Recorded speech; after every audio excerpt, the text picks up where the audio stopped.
Cool. Well, welcome to CGMA's interview with the masters. Today we have Marco Nelor. He'll be teaching a new class for us, master class character design for film and games. So that's really exciting. This interview will be about an hour. It's an open conversation, so feel free to ask questions anytime. We'll do our best to answer all of them. We're using a new program now, so there will be about a 20-second delay on the broadcast. So just please be patient when we ask the questions. And spring term registration for CGMA begins April 1st. And yeah, let's get this started. Please give a warm welcome to Marco. And Marco, go ahead. Hey, what's up, guys? How's it going? Alrighty, so where do we start here?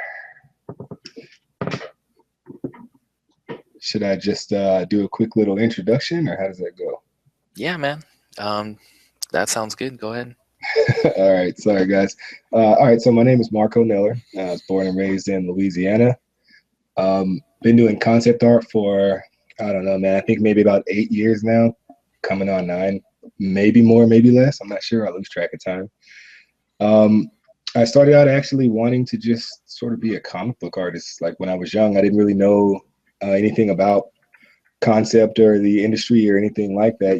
From being from a small town in Louisiana, I just knew that I wanted to make art. I didn't know about concept art. It wasn't the same as how it is now, where there's like YouTube and you have all these things where you can see all of this stuff. I mean, I think YouTube was actually invented in my lifetime. So I don't even remember seeing any of this stuff. It was just like sort of flying by the seat of my pants. And then one day I sort of came across this website, conceptart.org. If any of you guys are over the age of 25, you've probably seen that. Yeah.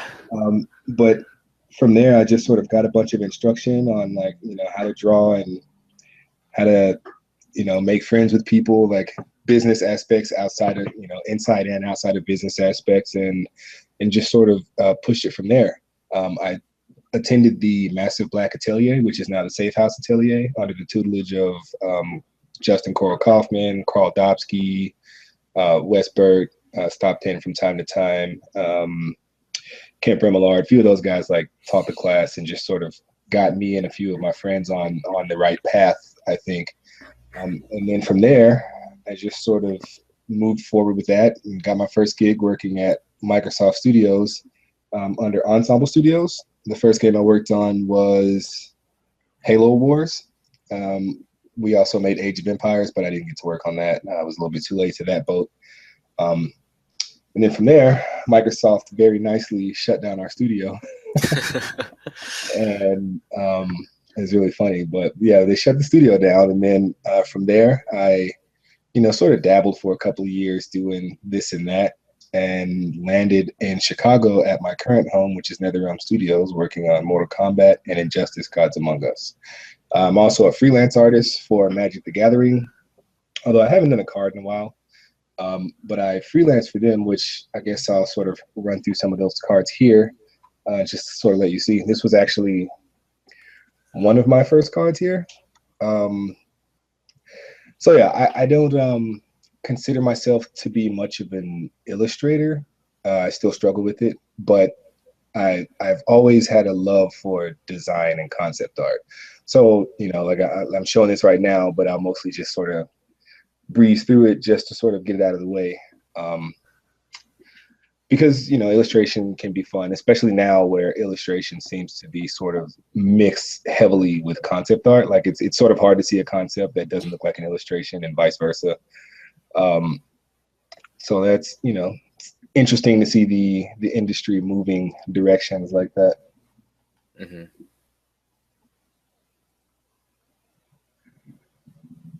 Okay, so these are, like I said, some of the first cards that I had done. Just sort of looks like I'm back at the beginning now, I think. Yeah, you can see, like, even with the cards, I think I enjoy the actual like costume making aspect of them more than the illustrating aspect of them. Some of them are kind of sloppy. But as long as it's art, it's fun, right? Right. This piece here was actually my tryout piece for Magic the Gathering, which is really funny because I personally feel like I like this card the best. Like the way it works to get into Magic is that you have to sort of apply, and then they say no, and then you apply again, and they say no, and then you apply like 6 more times, and they say no. I mean, once you're one of those guys, it's like crazy good that just gets it, you know, right off the bat. It takes a while, I guess. But it's this card was the sort of tryout piece that I did for them, and it's funny because I never feel like I'll actually beat it. I mean, I don't know, maybe there's like better pieces, but this piece just feels really fun for me. I don't know, and it took the least amount of time. It took like maybe 3 hours, I think it took. But it was just a lot of fun. Like maybe I'll go back and visit this style again soon. That's cool. Were you given a description for that card, just like a sentence, or how did they, or what did you? Well, I was talking to this guy that worked there, and he was just like, "Man, you should just pick a card and just like redo it in your own way."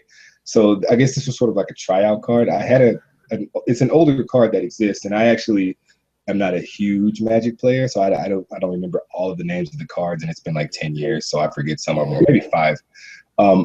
But every now and then I'll show this card, and somebody will be like, "Oh, that's such and such," and I'm like, "Yeah, that's that card." But I guess if it reads well and people know what it is, I guess it's somewhat successful. You know, I guess that works. Definitely. Yeah. Yeah, but yeah, so that's my Magic work. And then directly after Magic, I was privileged enough to go on to the production of Injustice: Gods Among Us, which was, in my opinion, sort of where I found my stride as a concept artist.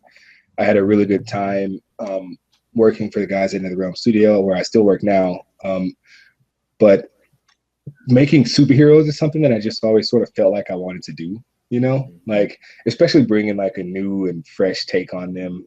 It was just a lot of fun. Like here is Shazam, you know, and it's pretty open-ended when we worked on that. It was just like, hey, just make a couple versions of each of those guys, like knew how you would like to see them. Which can be a headache to not have any direction on it, but it's also kind of fun. So, you know, here I took it sort of like old school, and I wanted to give him one of those old school, like bomber jackets, sort of, you know, not a bomber jacket. I forgot what it's called. Sort of like, what's that guy's name? Rocketeer kind of jacket. Oh, okay. Yeah, something like that. I don't know what I was doing. This Yeah, one I think here it's a was bomber jacket. Yeah. So this one was one of my favorites. Obviously, the old Wonder Woman. It's actually really funny how this works because, you know, like I created this character, and at the time I didn't know it. You know, I didn't know that it would be well received. I just thought like, oh, I'm just working on this fighting game. But when I worked on this piece, you know, after the game came out like a year later or 2 years later, you know, it started popping up really big in the cosplay circuit, and you know, like they created a comic book character or comic book off of it, the Injustice comic book. And it was really crazy to see like the work that I had been doing hit like comic book shelves, and people are dressing up as this costume. And it was just like, this is kind of cool. Like, I feel like you don't really get that with other types of video games. Like, you know, the Halos and stuff. Like, there's not a lot of people dressing up as Master Chief, but you know, when you have a name like Wonder Woman or Superman or Batman, like, people definitely know those names, and it's really crazy. Like I'll go to a convention, even still, like till this day, I'll go to a convention and see at least 3 Wonder Womans, and I sort of like geek out, and I run up to them, and of course they're like, "Don't talk to me," but I'm like, "Dude, I made that costume," and they're like, "Shut up, dude! No, you didn't." I'm like, "All right." It's like really funny. This is the Wonder Woman regime. So the cool thing about this game is that like each character has like 2 alternate versions, basically, like the good version and then like the evil version. But this was sort of her evil version, like her regime version. And I really, really had a great time designing this. I took some cues from a friend of mine, Justin Murray, who was also working on the design. And that guy's just a crazy, crazy designer. Like he's really awesome with like the shoes and everything. So, you know, working with a few of my teammates, we sort of came up with this design here, which is now the final design in the game, which is really interesting because after DLC and after all of the stuff in Injustice, each character ends up having like 20 costumes. So this one gets lost, but it's still, again, one of my favorites. Again, just another little fun piece, character exploration of Wonder Woman. Sometimes I will find it necessary and important to, just do a couple extra sketches, which is sort of what I'll be going over in my class too, like the entire process of character development and how it can happen. It's not as simple as I think maybe producers or people tend to think it is. You don't just sit down and make one character and then that's the one. You have to sort of let them talk to you. Like the character itself, you got to like try this angle, try that angle, and you can sort of see that the angles and the mood of these two characters are very different, right? Like, she has like a different face and different demeanor. There's just a lot different about her that then you can sort of take over to the original design and put that in play and sort of cover all the bases basically.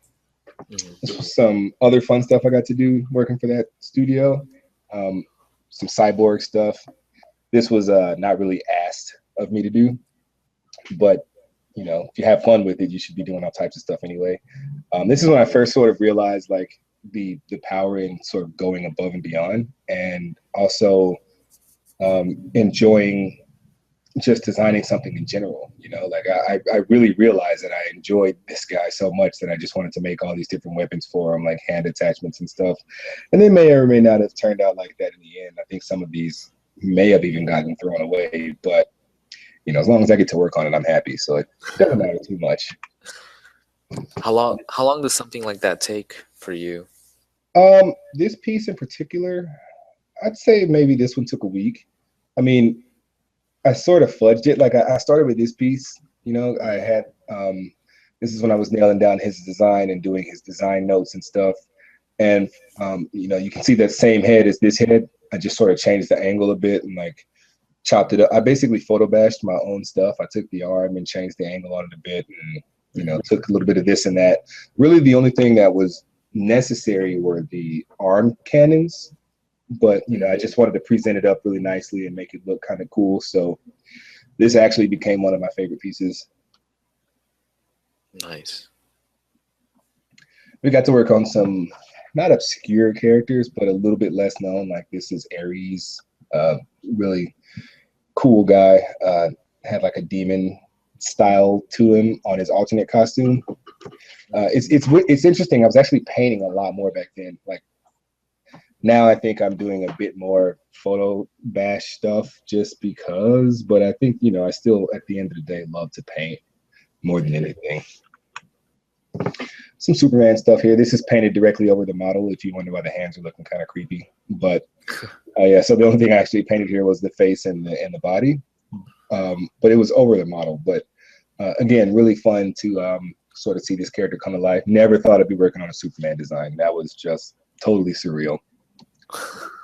That's awesome. These two here, I'll actually teach how to do this in the process of the class that I'll be teaching. It's basically just like paying attention to the materials and like, giving call outs and stuff. We'll approach it from a more production standpoint. It's more than just creating a picture. It's about like swatches and materials and all this stuff that goes into the process of communicating what's in your head to the actual developer or to the actual lead. So that's going to be a lot of fun stuff to go over as well. Now I'll skip through a few of these pretty quickly just so we can move on because I have a demo to show you guys. Do you have anything for me while these are playing? Yeah. Let's see. Do you have any quick tips on approaching character designs when it's story-driven? Story-driven character design. Yeah, actually, it's so funny. We just landed on this one. This one was nice. sort of driven on the story. So here you can see this character, Lex Luthor, who obviously doesn't fit in his costume unless you just remove his head. But, due to, and I'm fully aware of that, I've heard that a few times, but, due to fighting game restraints, you have to have everybody fit sort of in the same type of hitbox to a degree. So you can only do so much with like changing the proportions, at least for our game. If it were Marvel, then it'd be totally different. But this is a cool way to do it. But his design actually came from the story. Like the story was loose, and I knew that he was going to have a staff, and I knew that he was going to be this all-powerful sort of mighty bull character. So you can sort of see here that I was actually developing the character just by sketching him out a bit and just sort of showing what attacks he might do. It's basically more based on silhouette at that point and thumbnails and just sort of ideas. The sketch on the left came later, but it was based on these small sketches where, you see at the bottom, he doesn't even have like I just basically have an overall shape in mind for him that I know that I want. I know I want him larger. I know he's going to have a staff, which is going to have some kind of power. I know he's going to be able to switch that staff in between energy bolts and an axe. So I'm just sort of playing around with it here. And then as we progress, you won't see it, but I did like a bunch of versions and we basically landed on this guy. So that's generally how I'll approach it. I prefer to approach character design when the story is actually already written, because then at least you know what you're dealing with. The opposite of that could be, more limiting, but it could also be a little bit disastrous when it's just sort of like, if you could imagine if they would have just been like, hey, give me Lex. And then I would have drawn like 100 Lexes and it would have been like, okay, well, I don't know what you guys want. So here's Space Bunny Lex, here's Playboy Lex. Like, it's you have to narrow it down. So designing from the story is definitely ideal. And from then, like I said, you just start sketching around and playing with it and just seeing what works. Does that answer the question? Yeah, definitely. Okay, cool. Let's see. Another question. Could you describe a specific exercise or art piece that you did that really made things click, and why? I wouldn't necessarily say it's a one thing, and I hear that a lot actually. That question, is when did it click for you? When did it come together for you? Or what exercise or what piece? Exercise more so than the art piece. I think the only answer is that I don't think anyone's going to sit down and do a piece and then that piece is going to just absolutely show them. I used to hear this thing that said that art is cyclical, which basically, or art progression is cyclical, which basically means if you look at it from a top-down perspective, like let's say your art is like a spiral. It's moving in a spiral motion, right? It's a circle. Okay. It's just a complete circle. You're learning this, and then you're forgetting this, and you're learning that, and you're forgetting that, and then you're learning this, and you're forgetting that. And it looks like it's just going around in a circle because it's a cycle. But then, if you think of like a slinky, from the top of a slinky, it looks like a circle, but if you pull it really far and you look at it from the side, then you can see that cycle has gone up in a spiral and it's continued to get better and better. Like it's like 8 feet tall or something like that if you pull a slinky, right? That's the best way to describe art. Like Carl Dobsky used to always tell me, it takes as long as it takes. And that used to frustrate the hell out of me because I'm like, oh, when am I gonna learn how to color? And he's like, look, man, it takes as long as it takes. You just have to be patient with it. Like you just have to keep working. Like you learn something and then you move on and you learn something else. And then eventually over time, it just continues to click. So I don't think there was ever a specific piece that clicked for me. But things do improve as I continue and keep challenging myself. Gotcha. Yeah, that's a very cool analogy for that. It makes sense visually. Oh, trust me, man. I've had many days where I'm just sitting in the office and I see my partner sitting next to me and they're doing this awesome stuff and I'm just pulling my hair out, just like, why can't I get this? And they're like, man, don't worry so much. It's this really funny story. I actually I wanted to be a part of Massive Black when I was a little bit younger, so bad. I was like, I want to be a part of this studio. And we went to the school, to the Atelier. And this is really good knowledge here. We went to the Atelier, and in my class, it was me, Christian McNevin, Whit Brockna. I don't know if you guys have ever heard of that guy, but he was an absolute monster. Yeah. So we all lived in an apartment together.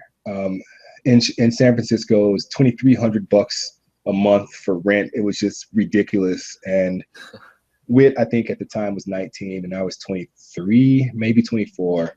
And I was working my butt off and I was doing every homework assignment and I was staying late and I was coming early and I was working 2 jobs outside of that. I was a bouncer and then I was also a Wow. retail clothes salesman. I was really trying to make it happen, man. And I felt like I just had this. And then after like half a year, they announced, they're like, all right, well, we need one of you students to like become part of our group. And they chose Whit Brockna at Uh-huh. 19 and I was, 24, 25. And I'm just like, are you kidding me? What the hell? I can't believe it. Like, it was so mad. Like it was really damaging to my ego for a while. But then that's when Carl told me, it takes as long as it takes. Some people will get it faster. Some people will get it fast and then fizzle out. Some people will take a break and then come back and they just seem like these crazy beasts. It just takes, well, like I said, it takes as long as it takes. Hmm. I hear you. We have a question from Jamal. Um, he brought up a video that was critiquing characters design for specifically Injustice, Mm-hmm. and he wants to know, I guess, basically the process of in the studio working with a AD. I'm assuming like an assistant director, or uh, let me rephrase that. I think he's saying, what's your experience with working with, art directors Um, as far as it's design goes? yeah, it's an experience. Like it. Look, at the end of the day, as an artist, you want to draw what you want to draw, and you'll always think that you can do it better. That's just the brass tacks of it. When you work with a team of people and you work in a company, you have to sort of realize that your opinions matter, but they also don't matter at the same time, and that's not a bad thing. It's just you're really focused on just delivering pieces. You're focused on delivering as many designs as you can. And they will demand that of you, that you have tons of different designs. It's not always going to be the one that you think is the coolest that's going to get picked. Sometimes it'll be frustrating. Sometimes, you guys will butt heads. Most of the time you won't. Um, but it is definitely a very interesting process. You just sort of have to let go of any perception that you have that whatever you're going to do is just going to be the most awesome thing, because it's not about that anymore. That's sort of what personal art is for. Like we would all love to have that dream situation, where you work for Marvel on movies and then you go there and everything you do is like, and I'm not saying that's easy, but I mean, we would love to have that situation where we're the star of the show, basically. um, and sometimes you will, but most of the times you won't, and that's totally fine. And I think once that you sort of accept that, I think working with an AD is actually very cool. You get different insights. You sit in your house sometimes and you're like, oh, I know all the coolest stuff, and then you leave the house and then someone else has a different opinion and you're like, wait, why do you have a different opinion? You forget that different people are different, but that actually makes you stronger. Like it lets you take in all of these other opinions.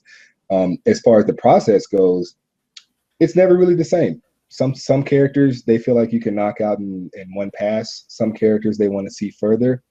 But the ultimate goal of a concept artist, I believe, Shadi Sadafi said it best, and he said, I'm going to butcher this, but he basically said the goal of a concept artist is to draw as much stuff as you can, get it out there, so that we can say it sucks. You're not trying to make pieces that are awesome. You actually, I mean, you want them to be awesome, but you basically are just trying to get as many ideas as possible out there so that they can see it and say, nope, don't want that, don't want that. This is cool, but we don't want that. And then eventually you get to the one that they do want. So that's sort of how that process goes. I sort of answered it from a bunch of different angles, but I hope that is what you were looking for. Yeah, we will see. Just waiting on his response. And I'm also I'm going to switch over into showing a little bit of the stuff that was released for Mortal Kombat. Um, so if you guys have any questions about that, feel free to ask those as well. But I'll start here with Devorah, which was one of my favorite characters to work with because I got the cool ability to create her. That was a cool thing that happened in MK9. They actually let me and some of the designers or concept artists sort of like just make characters. So Devore is kind of my baby, you know, like I'm really happy about that. Mm. Her and Cassie Cage and Ferrator, kind of. But it's really cool and it's rewarding because, you know, I'll look back on this years from now, and like even now I look at the Mortal Kombat wiki sometimes and they're like, Devore, created by Marco Neller, and I'm like, yes. That's awesome, man. Yeah, it's pretty sweet. It's definitely pretty sweet. I just want to go back real quick to that question previously. He was mentioning a video that was talking about how character designs in the game for Injustice is not working. Flash looks bulky and messy compared to his idea of being fast. Batman's design is messy looking compared to the popular look that we all know. That doesn't mean that you can't design something with variation. So that's word for word. I don't know if does that make sense? Yeah, it totally makes sense. This is something that we are sort of like, I knew that question was going to come up too, but I actually also, I'll say this. I don't want anyone to pull any punches. Like, let me have it. If it's a question, like if it's going to make you better, then totally ask it, you know, like, because these are all questions that we've all thought about. I think I actually saw a couple of those videos myself, because a few friends tagged me in them, and, you know, it's like, why does he look like this? And why is this guy so bulky? But if you get into the story of Injustice, I actually didn't agree with some of the design like decisions in the beginning also. But when you get into the story, it's sort of a quaint little world that they've created, you know, like it's all within context, basically. For example, Flash has his Flash armor, but the game is called Gods Among Us. And the key part to remember is that we had to figure out how to make a game where Superman can knock Flash out of the planet, which is what he does with his like special move. He literally knocks him out of the planet. We have to think about how he can do that to characters like Flash and Catwoman, and they still survive. You know, like it's sort of a different world. Like it's not your typical everyday thing. So with Flash, there's two things going for him. I think some of the characters in the game, the lore is that they take this pill, which makes them, you know, partially impervious to damage to a degree. And then the other characters just have more armor. Now, like I said, it's sort of an art direction type thing. So if you could imagine, let's say another fighting game, for example, Marvel versus Capcom. All their guys have their basic comic book armor, and it works. Wolverine has essentially underwear and a t-shirt, or, you know, a tight shirt. It just wasn't what we were going for with our design aesthetic. Like we know that anytime you make a change, you're going to divide people up the middle. Hopefully hopefully the thinking is that you divide people in a good way. Like there's more positive than negative, which, you know, that may or may not have been achieved, although I think it was. We just wanted something that looked cool from like video game perspective, you know, like we wanted more silhouette.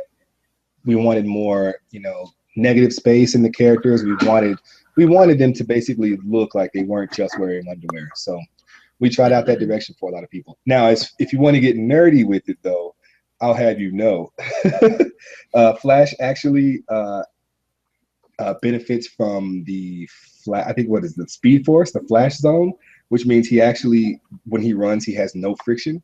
So whether he's wearing armor or not, because he's in a frictionless bubble, it really doesn't matter. He won't receive any of the negative aspects from the friction.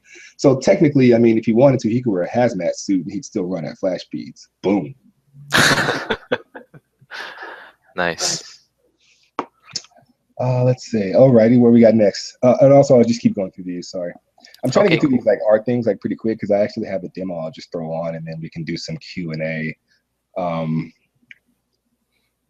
This was actually pretty interesting. In the story of MK9, all of our characters are about 40 or maybe 20 years older. So that was pretty fun.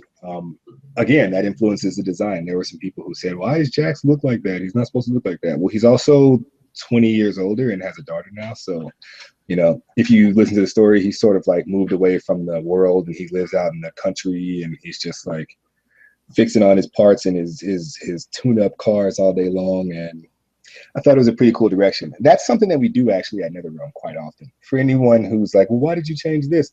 We actually change everything all the time. It's like it's normal for us to change everything. If you look at Scorpion from MK1 to MK2, kind of the same, but then MK3 totally different. Like Sub-Zero, we just mix it up. Like I don't know. I hated it at first, and then I love it because it's just like, hey, it's like a different universe every single game. So that's something to sort of keep in mind. And it's fun for the concept artist because I don't have to work at a studio where they say, hey, draw Scorpion. Okay, here you go. And in 5 minutes, I drew the last Scorpion, and it's the Scorpion. Like we actually get to play around with different design elements and change things as long as they retain specific things about them that let you identify the character, which is another thing that sort of answers that question. I feel like there are certain things that you can change about characters as long as you maintain 3 key elements. Like, for example, this Raiden costume is completely different, but you see it and you instantly think, oh, that's Raiden. He's got the lightning, he's got the little face mask, he's got the hat, even though it's shaped differently, he's got hair now. But his actual shape and design language of his costume is still that of Raiden from MK1. It's just a different coat of paint. Mm-hmm. Same here with old lady Sonya. I mean, she's changed considerably, mostly because we sort of realized at this day and age, maybe she doesn't need to not wear clothes. so we actually gave her like a military suit. And plus she's like 44 in this picture, so that works. Interesting. Yeah, it's very interesting. This is young Sonya, which actually we sort of retrofitted that. And we were like, well, actually, young Sonya wore more clothes, which we all know isn't true. But it's just better. I think it was more fun to do. It was better. It was more interesting. I was able to squeeze things in there. Like she's got Johnny Cage's wedding ring around her neck there, and she's got some other elements which really feed into her character. Not to mention, I've always been a Tomb Raider fan, so this felt like divine intervention, or not divine intervention. That's a bad choice of words, but this felt like fun for me. Like it felt like I was working on another Tomb Raider. So that's, again, I think the goal is to make cool costumes, but also to have a lot of fun. Very cool. Do we have any more questions, or I'll just actually scroll through these really quick and then pop that video on? Yeah, sounds good. We have 2 more questions. I'll go for it, man. All right, cool. When you were developing your portfolio, did you focus entirely on just making what the clients wanted to see? Or did you focus on putting more of your personal influences in your pieces? Well, so that's a very interesting question. And I talk about that question actually quite a bit because I get asked it quite a bit. It's a really, really cool balance in between the two of them, because it's really hard to even explain. A client isn't hiring you for you to do exactly what they want, basically. They're hiring you because they believe you have a specific style and a specific vision in what it is that you're trying to say. It's like if you wear Nikes and you're thinking, I want a new pair of shoes that doesn't look like Nikes, you're not going to go hire another guy that just makes Nikes. You're probably going to hire an Adidas guy, right? Now, the other side of that coin is that you do need to be able to take what you're thinking and let it fit in. Like you have to sort of be a little bit clairvoyant. You have to sort of be able to feel your client out. You have to make something that looks like it belongs, but looks a little bit different. For example, whenever I'm giving portfolio reviews and someone is asking like, oh, what should I put in my portfolio? The first thing I tell them is like, well, A, where do you want to work? And believe it or not, the place that I get the most currently is like, oh, I want to work on Dragon Age, or I want to work on, actually, yeah, I think Dragon Age is like the most, they have a lot of people that want to work there. But then what the goal then would be is to, okay, you have to make some characters that look like they belong in the game, and they just look a little bit different, like, but they have your flavor. Like for me, there's a few things that I'll do in every single piece, maybe just because it's sort of my take on things, but I'll also stick to the character. Like, for example, this Liu Kang right here, this is like an evil Liu Kang. They wanted a Liu Kang that looked like he was like a revenant, which is like raised from the dead, but he still needs to look like Liu Kang. Well, there's a few things that I like here. I actually really like that pointed armor that goes around like the hip. I like pointed shoulders. I really like torn fabric, and I like when you have those like wraps, like you just look like you've taken a bunch of fabric and wrapped it around your arm over and over. And then I just take those things that I see throughout my lifetime of, you know, things that I've put in my visual dictionary. I take those things and I put them into the piece in a way that I know the client's gonna like. So you should be doing the things that you want to do, but you also have to be mindful of how to meet in the middle. Like, you are a mediator. You want to show the client what you think the game should be like, but at the same time, this is an extreme example. If the guy told me, hey, I want an undead Liu Kang, if I brought back Hello Kitty because I like Hello Kitty, it's just not going to work. There has to be a mid ground in between there. And I think that is very important to know for a lot of people. Did that answer anything? Because I totally just I go around in circles sometimes and I go on tangents, but I think I should have. I think that hit it. It was clear to me, but we'll see. They'll respond. Okay. And then second question is, what exercises, practices do you find best leads you into creating characters? The world of learning how to draw is so vast. I sometimes get lost. I'm lost feeling. So do you start your days with gesture drawing, sketching people's faces, clothing, studies, anatomy, etc.? You know, I'm really glad that who asked this question, by the way? Who is this? Colin. All right, Colin. I'm really glad that you asked that. Because at first I thought what he was going to say is, what do you do to warm up and how do you get into the mode of like character designing? And I was going to say pencil, but then he said the world of pencil is so vast. Well, that's very The world true. of drawing. The world Of drawing. learning to draw, yeah. Right. But whether you're drawing or whether you're painting or whether you're doing anything like that, the most important thing, in my opinion, is drawing. So in the morning, I actually will, like this, for example, these preliminary drawings for Deborah. I did these in the morning over coffee when I wasn't even at work. That's how you get into it for me. They're only about maybe 3 inches by 2 inches each. These things are very small. And I do them neatly enough that I can blow them up or scan them or whatever I want to do. I mean, you can even see my sketchbook page is back there. But I find that just drawing whatever will get you into it. Now, obviously, you want to specialize in what it is that you're doing. If you're trying to get warmed up for costume design, drawing faces isn't necessarily going to help you, although it will help you with the face portion of it.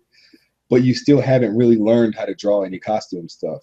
So for me, when I'm drawing a costume, for example, I like to go on Instagram and follow or look at some of my favorite design blogs, like clothing design blogs, like Givenchy or Demobaza, like any of the clothing costume websites that have like lots of, you know, cool looking clothes. I'll actually just draw and sketch those over and over, and then they sort of get stuck in your brain. And then when you start designing later, they come back out. So I guess the best thing, if you really want to make the best impact, is to just focus on what it is that you want to learn at the time, and then spend a lot of time drawing that. There are some games out there that, you know, like Last of Us, where the people are more realistic, and I would guess that drawing new and interesting faces would really help that. But for me, I'm drawing a fighting game and the faces aren't all that important. So, you know, I'm focusing on clothes. If you're doing environments, going out and spending some time drawing your environment, however small, even if it's just a building or if it's a car or if it's a street light, there are things that you've now added to your visual dictionary that you can then pull out later and regurgitate on paper for the purpose of making a cool concept.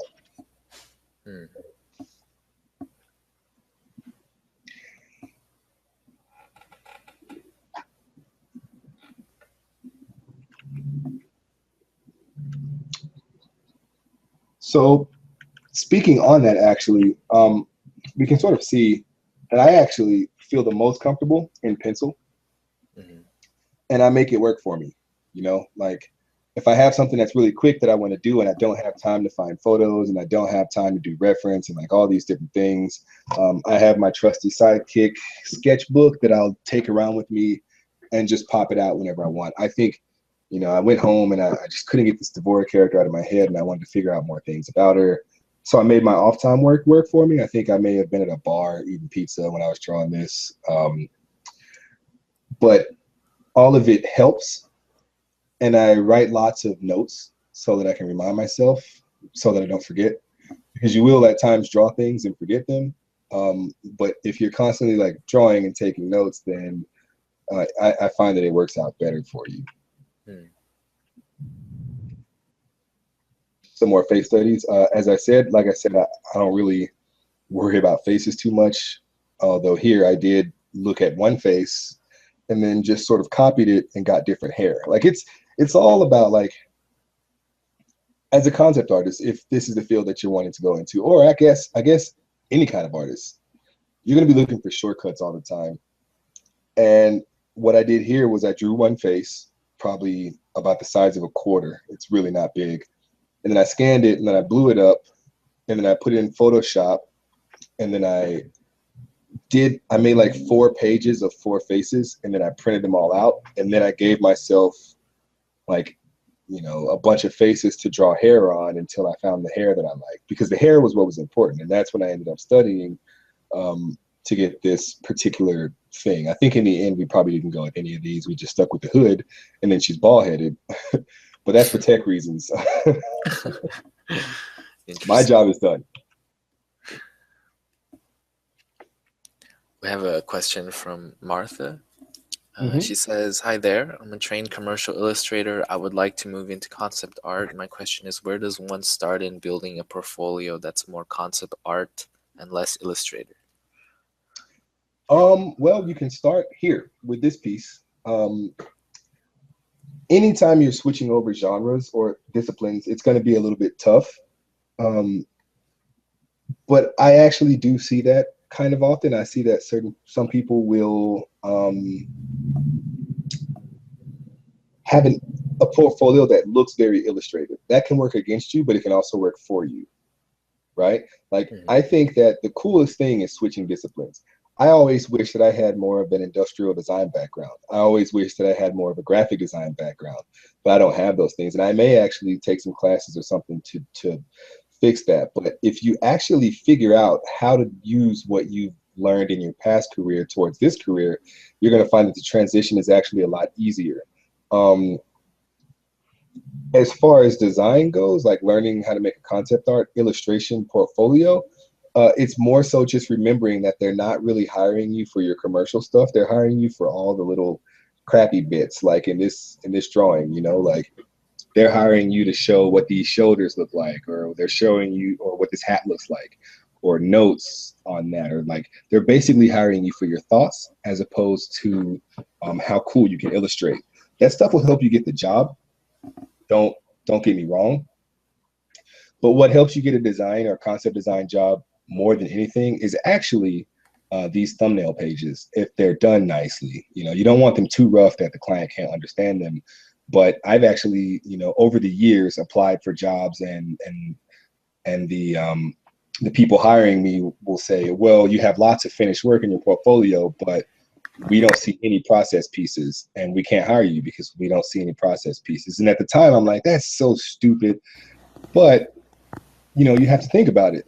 Think back to Star Wars. Like, if you look at the old Star Wars concept art, it was like nothing. You know, it was just pencil sketches, because it's, at the end of the day, it's the design that matters more.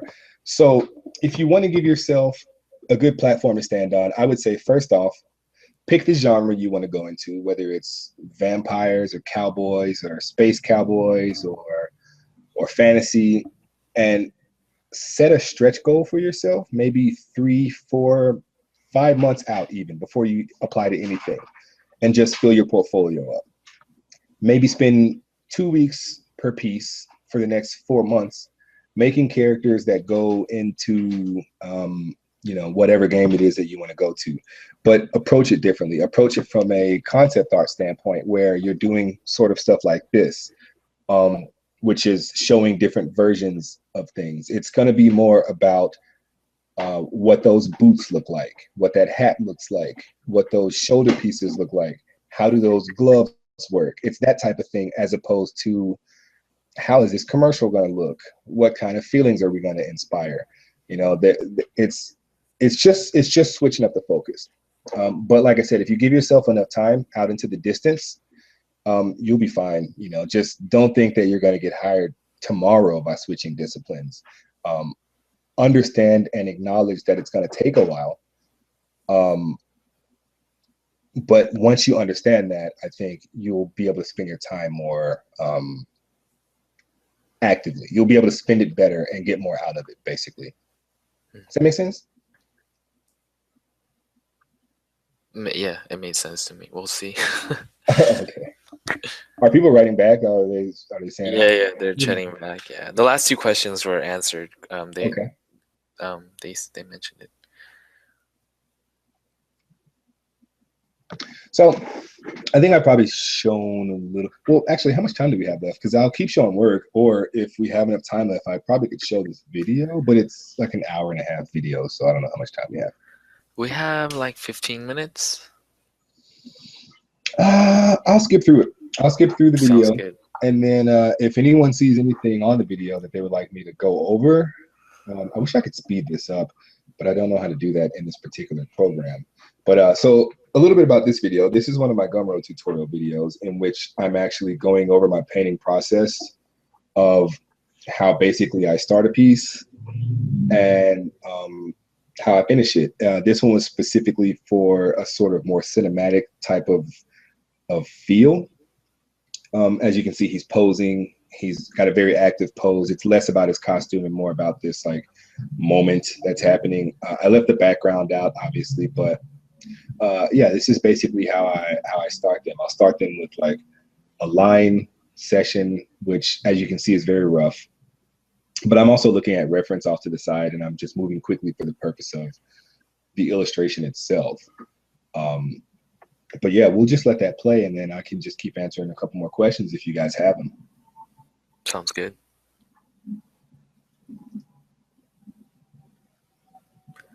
Do you have a different approach as to a character design for film or games? Do you design them similarly, or do you have a very different, like, what's the distinction between designing for film and for games? I don't think anything is that different in designing for film versus game. I think it's more so the time frame. From what I've understood, film is like, man, I've been doing a little bit of that stuff recently, and everything needs to be done right now. It's more so like, hey, we need you to do exactly what you did on this character in a night. So it's less about the technique itself changing and more so about the timeline. Man, it is balls to the wall in film and then it's gone. Like, but I think that anyone in the concept industry can do both. You know, if you really want to switch and you find a movie that works for your, or if you get lucky enough, that's another thing, is it's really hard to get into the film industry. If you get lucky enough and you find something that works for you, then you can do it. But as far as thinking about them differently, well, a few things come into play. For example, I'll go back to the Flash question. I would have never made that Flash concept in a movie. Because, I mean, unless the movie is like, unless it warrants it, you know, but there's a different set of things you're looking for in a movie versus in a game. In a movie, it's very face oriented. If you think about, you know, one of my favorite designs, Furiosa, it's mostly rags and clothes because they're selling Charlize Theron, you know, they're selling her and they're selling her acting skills. So she has a cool arm and she's got some rags on and she's got some really nicely designed straps, but everything is designed to bring you into her face, which has that dark black smudge on it, which is very iconic. It's all about her emotions and her expressions and how she deals with things and how she looks like such a badass. It's all about these things. Now, if you take it a game design, for example, where she's covered all the way up to the eyeballs in armor, well, that's not going to make for a very good movie. Either she's going to have to take it off half the time or she's going to have to put it on half the time. Even with characters like Batman, you know, like they don't show him in costume that often. And when they do, it needs to look more practical, I guess. This latest iteration of Batfleck is a little bit different because he does wear a full-blown suit of armor, which is pretty awesome. Yeah. But you don't see that often. Like that's different for a movie. You don't see that very often where a character is like fully armored up for a movie. You usually it's more about the materials. One of the things I like about movies is it definitely more so becomes about what's happening on the screen. In terms of the what's it called? The materials. One of my favorite movies, you're gonna laugh, but is actually Underworld. Which essentially, Kate, oh yeah, cool. Kate Beckinsale is essentially just wearing like black, like that's it. It should be called like Black Leather the movie. But if you really look at it, I actually would love to see the concept art for that because it's not just black. It's like one leather looks this way and the other leather looks the other way, and some of it is like thick leather, and then the other is like shiny reflective leather next. It's all of these materials that are next to each other that make it look good. With things that we're getting in games now, like Surface Painter and all this crazy stuff that allows you to do like all these different things with textures, they're coming closer actually. I think you can design like a character in a video game that is just wearing black but just has different types of black, and I think it would still look really cool. Like we're bridging the gap. So maybe by the time, you know, if you're not a concept artist, whoever it is that asks this question, maybe by the time you become one, this question will have changed, which they always do. But there is a little bit different approach, and it's more so like fashion versus, you know, cool armor, basically. Right. Let's skip ahead a little bit. But you guys can sort of see the process there. You know, I start with lines and I go grayscale and then start to fill in the actual forms and masses. I give a couple cool like little demos about, you know, how I go about doing the different shadows and stuff. But that's all to be covered in the class. Very cool. Yeah, as you can see, like it's totally come, you know, a bit different from here to here, but yeah. And ideally, technically in movies, this actually wouldn't even be done this way. That's the funny part about it, is like now you can do all of this with photos, but it just really depends on how you want to do it. I like to paint the stuff just because I feel like it gives me more control over what it is that I'm showing, and it's just more fun really for me. But it's, you know, anybody can do anything anyway, I guess.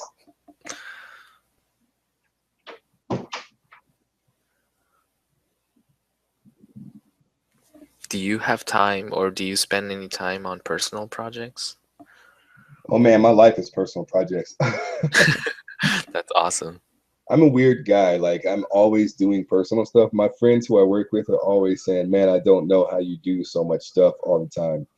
But it's just because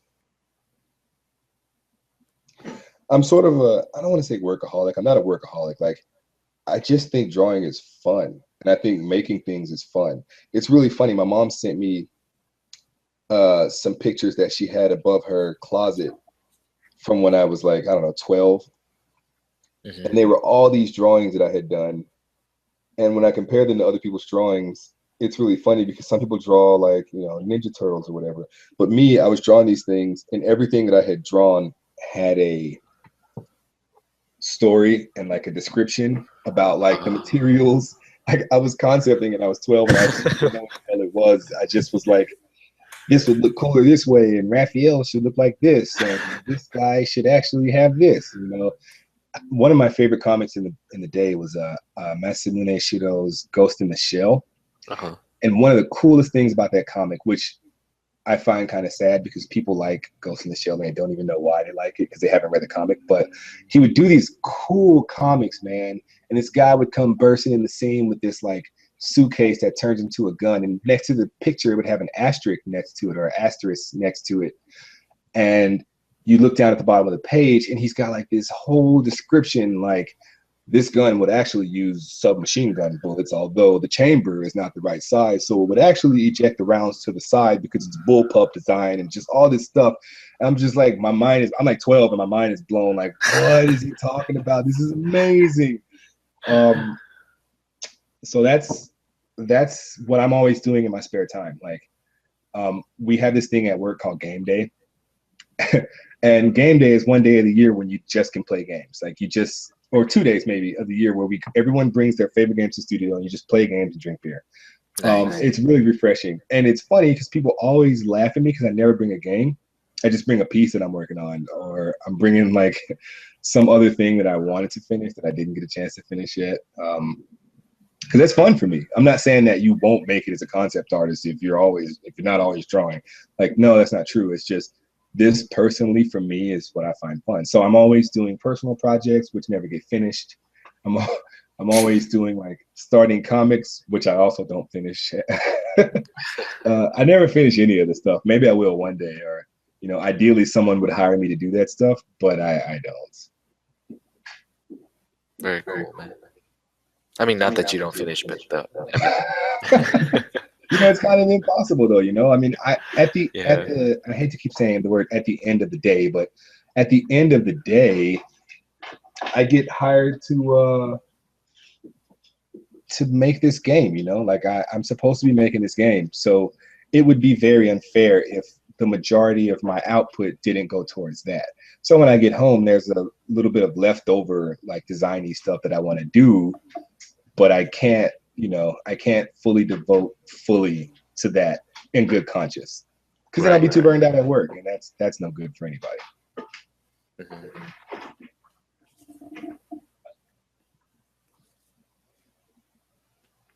Cool. Well, we have about a few minutes left. Do you guys have any last questions? Anything you want to bring up, Marco? Anything I want to bring up? Yeah. Don't do drugs. No, I don't know. No, I don't. Not in particular. I'm actually just really excited to be able to teach this class, and I hope everybody signs up for it. I think we're going to have a lot of fun, and there's a lot of things that are going to be learned from it. Regardless of whatever your particular, oh God, there's a motorcycle outside my window. Oh no. Sorry. Regardless of your skill level, I think there's things that you can learn, or there's things that I can learn from you guys. That's one of the coolest things about art is I think actually most of the things I learned from like middle schoolers. Like some kid comes up and they see me drawing something and they're like, "Who's that?" And I'm like, "Well, it's Scarlett Johansson." They're like, "Doesn't look like her." I'm like, "Shit." Well, I guess it doesn't. And that's that mentality. That's really cool and really good to learn from. As well as learning things from people that are way better than you, which is what I'm constantly doing. But it's really fun. It helps me to learn more about myself to teach a class. I know that's a weird way to look at it, but saying things to people helps me sort of understand what it is that I even think about those things. So I always look forward to the opportunity to teach something as well as learn, I guess. Yeah. Cool. We have some questions. What do you think about 3D in the concept art industry? Do you think 3D is going to be necessary for any young aspiring concept artist? Necessary? No. Extremely helpful? Yes. Can I do 3D? No. Would I like to do 3D? Yes. And there you have it. No. I think if you can't do 3D, you should be able to paint like it's 3D. to some degree. Well, it depends on where you want to go. Because actually, some of my favorite artists right now are like, man, it's some of my favorite artists are like, I don't want to butcher her name, but it's like Ming Chen, I think. Oh yeah, And yeah. She dude, does it's like all like animation style. cartoon and comic stuff and Yeah. with nice colors, and my mind is just blown every time. Like I find myself doing shittier versions of my work now because I'm like trying to be more like her or whoever else that I see that oh, you guys are watching me steal something right now. Don't steal stuff, guys. Um, but no, I think especially in the world of like photo bashing stuff, like you're seeing me do right now in this demo that's playing, um, you don't necessarily need to know 3D because Photoshop is so cool. I mean, you could say why draw something when you can just make it in 3D, but you could also say why make something in 3D when you can just find a photo of it and then manipulate that, you know? Like I think any skill set that you have is going to be extremely important. Like I know for a fact or example, the guys over at Riot, I think they prefer that everyone knows 3D so that they can, you know, make their model and or make the concept and make the model. Personally, at my studio, we don't need that. At other studios, I know they do. It's not going to benefit you not to learn it. If you've got the time, you know, do it. If you don't have the time, make the time to do it. But if you don't know it, I think there's still a place for you in the industry. Now, will it become necessary? It's possible.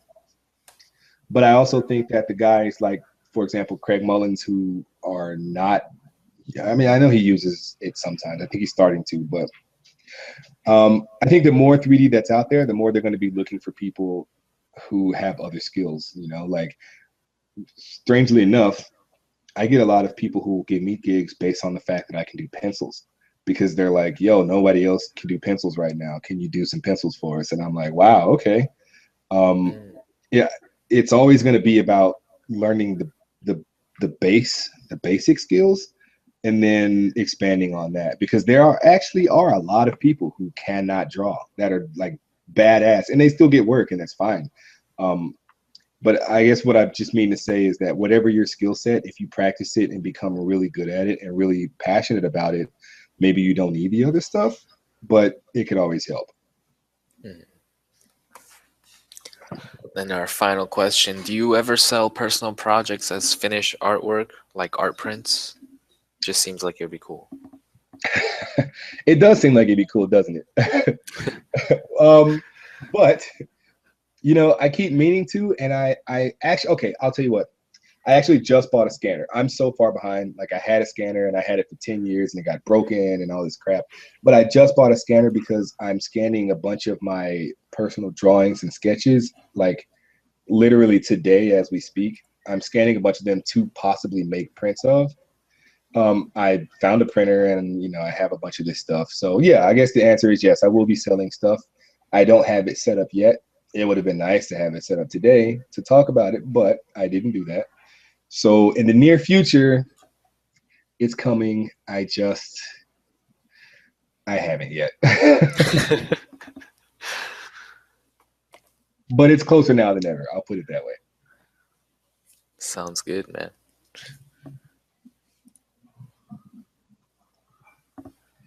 All right. So we got any more? I think we're probably winding down on time here. Yeah, we're about to be finished now. But thank you guys for showing up today. I had a great time. Learned a lot from Marco. Do you live stream still? Really, last question. Oh, yeah, about that. I tried to live stream about 2 weeks ago, and my computer was just not having it, and I didn't know it was my computer. And then I tried to play Street Fighter on it, and it literally exploded. So I realized that I needed a new computer because I've been working at Netherrealm for 5 years and didn't realize it. So that makes my computer 9 years old. Oh wow. So I literally just bought a new computer, which is, as you can see, running perfectly fine. So yeah, I think I will start live streaming again within the next coming couple weeks. Obviously I have the class to teach for the next 8 weeks. I don't know if it's going to be until after the class is over because I really should focus on this for now. But by the summertime, I do plan on having an actual live stream channel in which, you know, I have a Twitch channel and all that stuff. I just want to make sure that I have a good space for it so that I don't have to start it and then stop it and then give a bunch of excuses, if that makes any sense. But yes, I will stream soon. Awesome. Well, thank you guys for being here this afternoon, and hope to see you guys in the next one. Yeah, Take guys, care, everyone. thanks for coming out, and thanks for all the questions, and I hope to see you guys soon. If you guys need anything, of course, you can always find my email. It's just marconeller@gmail.com. Everything that I always do is just Marco Neller. If you want to find me on Instagram, it's Marco Neller. If you want to find me on Twitter, it's Marco Neller. It's just Marco Neller. So I'm the only one in the world, so I can kind of get away with that.